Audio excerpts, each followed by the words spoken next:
حضرت ابو ہریرہ فرماتے ہیں رضی اللہ تعالیٰ کہ بھوک کی شدت سے میری کمر دوری ہو گئی تو میں ڈرا کہ کوئی مجھے نقصان نہ ہو، تو مسجد نبوی کے ایسے گوشے پہ بیٹھ گیا جہاں لوگوں کا گزر ہوتا تھا۔ میرا خیال یہ تھا کہ کوئی شخص مجھے دیکھے گا اور دیکھ کر کے پہچان جائے گا کہ مسئلہ کیا ہے، لیکن جو بھی گزرتا سلام کر کے چلا جاتا، شاید اسے جلدی ہوتی، یا پھر ہستی پلکوں کے نیچے غم بھی پلتے ہیں، مگر کون دیکھتا ہے اتنی گہرائی میں۔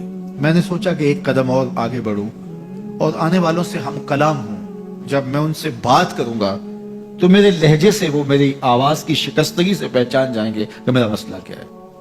تو کہتے ہیں حضرت عمر رضی اللہ تعالیٰ عنہ آئے، میں ان سے کوئی مسئلہ شرعیہ دریافت کیا، لیکن شاید انہیں بھی جلدی تھی، انہوں نے مسئلہ بتایا اور آگے بڑھ گئے۔ میں پریشان تھا کہ حضرت سیدنا صدیق اکبر رضی اللہ تعالیٰ عنہ آئے۔ میں نے ان سے بھی قرآنی آیت کے بارے میں سوال کیا، لیکن وہ بھی جلدی میں تھے اور انہوں نے بس آیت بتائی اور آگے گزر گئے۔ تو فرماتے ہیں کہ میں ایک عجیب کیفیت میں مبتلا بیٹھا تھا کہ ایک جانب سے روشنی اٹھی اور دل و قلب و نگاہ کا مرشد اولین آ گیا۔ تو کہتے ہیں حضور آ گئے،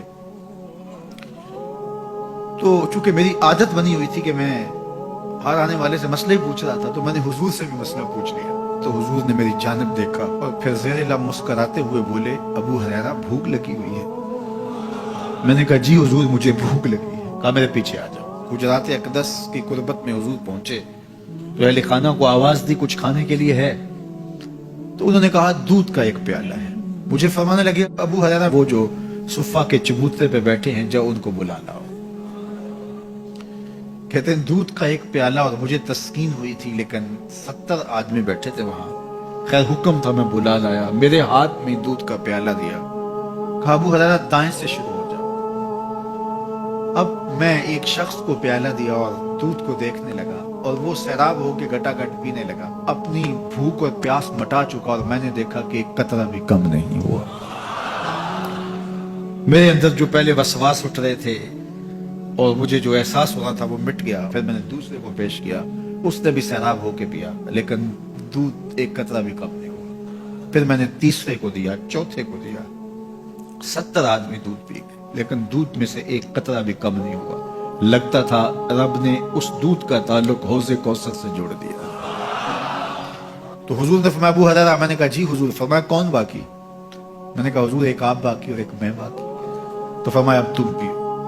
تو کہا کہ میں نے دودھ پیا اور خوب سیراب ہو کے پیا۔ حضور نے فرمایا اور پیو، میں نے اور پیا۔ پھر فرمایا اور پیو۔ میں نے کہا مجھے قسم ہے اس ذات کی جس نے آپ کو حق کے ساتھ مبعوث کیا ہے، میرے میں ایک قطرے کی گنجائش بھی نہیں ہے۔ حضور نے میرے ہاتھ سے دودھ لیا اور خود نوش جاں کرتے ہوئے فرمایا ساقی القوم آخرہم شربا، قوم کا جو ساقی ہوتا ہے وہ آخر میں پیتا ہے۔ تو دودھ کا ایک پیالہ 72 لوگوں کے لیے کافی ہو گیا۔ یہ صحیح حدیث کے اندر حضور کا معجزہ موجود ہے، آپ نے بارہا علماء سے سنا۔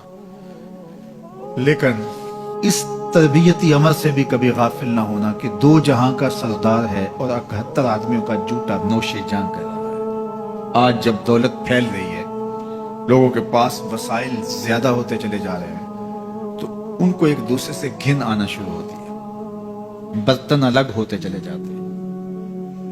اسی زمانے میں تمام افراد ایک ہی برتن میں بیٹھ کے کھاتے تھے۔ پہلے یہ ہوتا تھا ایک گلی میں 2 امیر رہتے تھے، 4 غریب رہتے تھے، 2-3 مخیر حضرات اور جو ہے وہ کچھ متوسط لوگ رہتے تھے، اور ایک چھوٹا سا کنبہ اور قبیلہ ہوتا تھا، اور وہ ایک دوسرے کی ضرورتوں کا خیال رکھتے تھے۔ پیسے زیادہ آ گئے تو اب امیروں کو اس گلی سے گھن آنے لگی، تو وہ وہاں سے نقل مکانی کر گئے، انہیں وہاں رہنا اچھا نہیں لگتا۔ تو یہ بات ذہن میں رکھیے گا کہ ہمارے دین نے ہمیں ایک دوسرے کے دکھ بانٹنے کی تلقین کی ہے، ایک دوسرے کے قریب ہو کے رہیں اور ان کی ضرورتوں کا خیال رکھیں، اپنی استطاعت کے مطابق، کسی کی عزت نفس کو نقصان پہنچائے بغیر، شہرت، ریا اور کسی اس طرح کی مرض کو اپنے قریب جو ہے وہ نہ آنے دیں، اور لوگوں کی اس مخفی انداز سے مدد کریں کہ ان کی ضروریات پوری ہوں۔ بلکہ میرے حضور نے ارشاد فرمایا جس شخص نے صدقہ کیا اور اتنے مخفی انداز میں کیا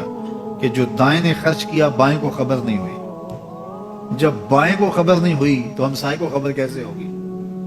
لیکن یہاں تو 7 اخباروں میں خبر چھپتی ہے کہ فلاں صاحب نے فلاں غریب کی بیٹی کی شادی کی ہے۔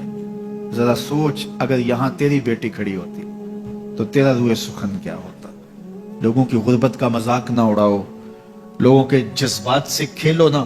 اللہ نے اگر آپ کو کچھ عطا کیا ہے تو پھر لوگوں کی ضرورتوں کو پورا کرو، لیکن ان کے جذبات سے مت کھیلو اور لوگوں کی ضرورتوں کا پورا خیال رکھو۔